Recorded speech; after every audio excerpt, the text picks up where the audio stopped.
Obviously, Google Cardboard, which you see here. How much does that retail for?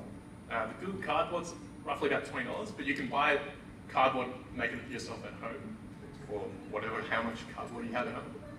So we see how we're putting virtual reality in terms of a device quite cost effectively in the hands of the consumer. But my question first to Rob is, how expensive is it to put our brand's video in 3D on those devices? So the big thing about video is, do you need to own the equipment by which you film, or can you just rent it?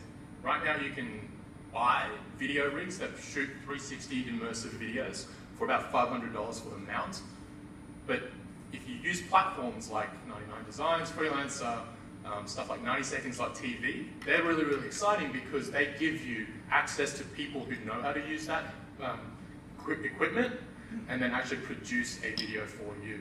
So starting point's quite low now, and cost of technology is going to get lower as Oculus brings more products into the market, as GoPro brings more products into the market. But I think my compelling message to you is, with the internet, you have the access to a bunch of people who know how to use this stuff already, and you can leverage that. Yeah, and I think that's an important takeaway. We don't have to learn all this stuff. There's people out there that live and breathe this stuff, people like Rob. But, so that one's 90seconds.tv, I hadn't heard of that one before. 90seconds.tv, so what you do, so what you do is you put a brief up online. These guys, these agencies, actually founded by an Australian head companies in Sydney, they find talent from actors to producers to directors to scriptwriters. They shoot a 90-second video for you. They respond to your brief within roughly about a week, and you set your budget. So you can go from 2,500 to 500. Companies like Google, companies like News Corp, companies like ANZ actually use these guys quite a lot. So if there's one company, one platform that's emerging for us, it's 90seconds on TV. Fantastic, great takeaway. Any questions? Mike, you're always the first. Mike was up there. John, you're always the second. We've got a microphone. If yep. We can probably hear Mike from here anyway, but just in case. So think about your question, guys, because we're going to be quick and fast for our short little 10-minute segment. But okay. Mike. I've got a showroom, and my best thing is for people to come in and see what I do, and I can talk to them live. Could I have one of those devices that I'm wearing and then project to wherever they are, whatever device they're using, and they can be in my showroom virtually? Is that all connectable? So Tony was talking about this in terms of Facebook Live. Google has YouTube Live, there's Google Hangouts on air. So these are products that are free, that you can connect your phone to and broadcast into the internet and have watchers watch you. Yes? Can you hold this for a second? Sure. So this is Google Cardboard. Inside Google Cardboard is just a phone. And it's the same with Samsung Gear VR. Oculus is a little bit different, but all that is just a phone. And all you are putting around you is an immersive experience. So devices out there that will be consuming virtual reality, they're the same things that you have in your pocket right now. Fantastic. Yep. So you're on there, yep. I can see you wearing that, Mike.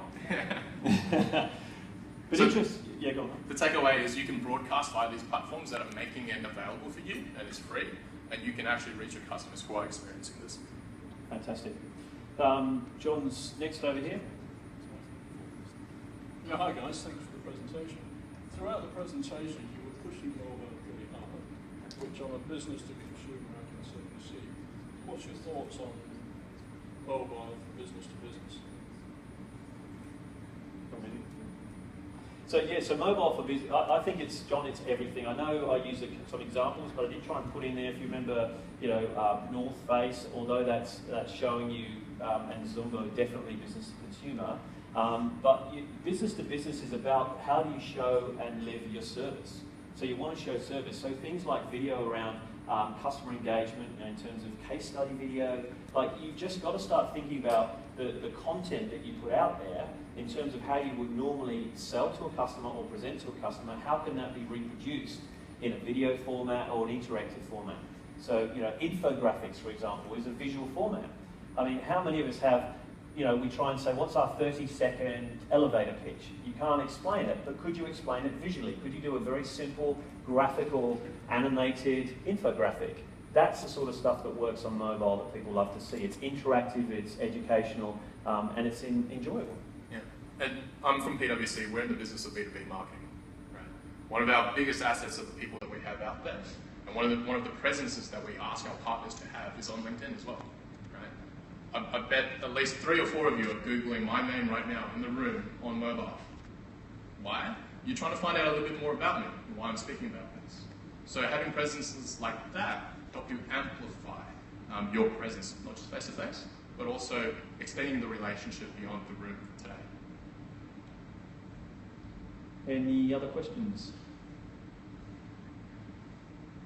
I know I put out something yesterday to everybody just to say, what's your biggest marketing challenge? And quite a few came back with, how do you do all of this on a limited budget?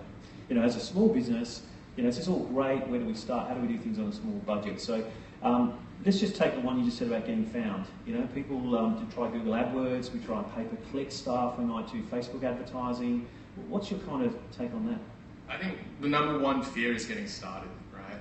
And we've been able to, the industry has been able to decrease the barriers to getting started so that it's actually quite easy. If you want to spend just $10 today on AdWords and see what your customers, what they want to buy, when they search for you, what keywords they're going for, you can do that, right? If you found that to be effective, you can scale that up to $20 tomorrow.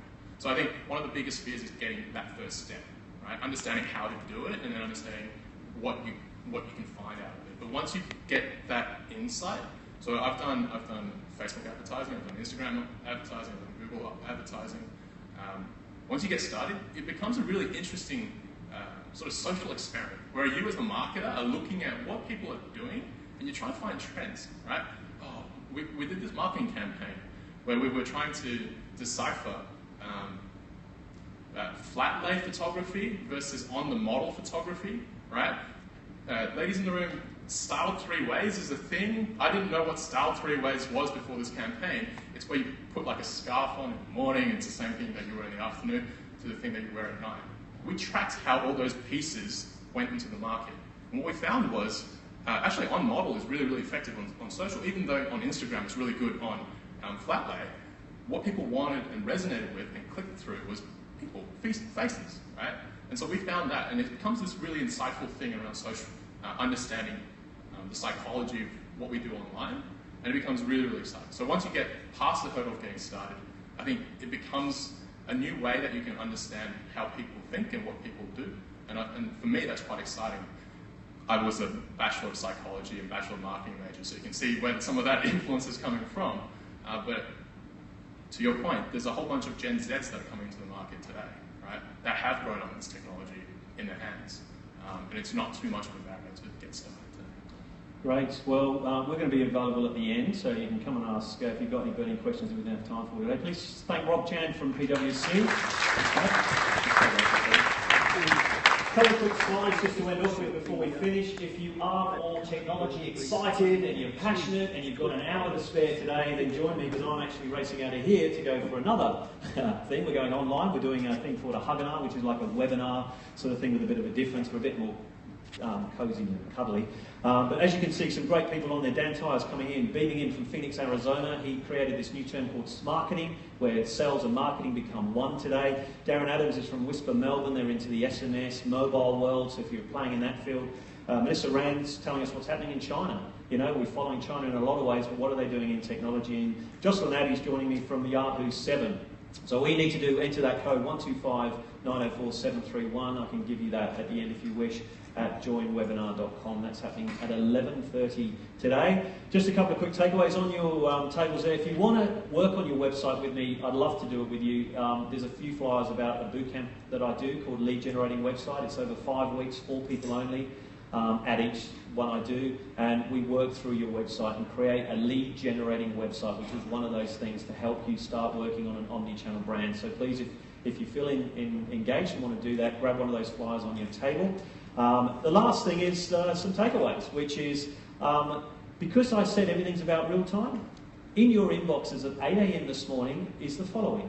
the complete slide deck, a link for you to download the slide deck, which has one more bonus, because there's always more, one more bonus trend that I don't have time for today, so 7 indeed. Free website grader report. See how your website's doing. It's a free report that is online that you can do. And our ebook, 25 must-haves for your website, is there as well. 3 things sitting in your inbox if we've done it correctly at 8 a.m. this morning. But other than that, thank you and good morning.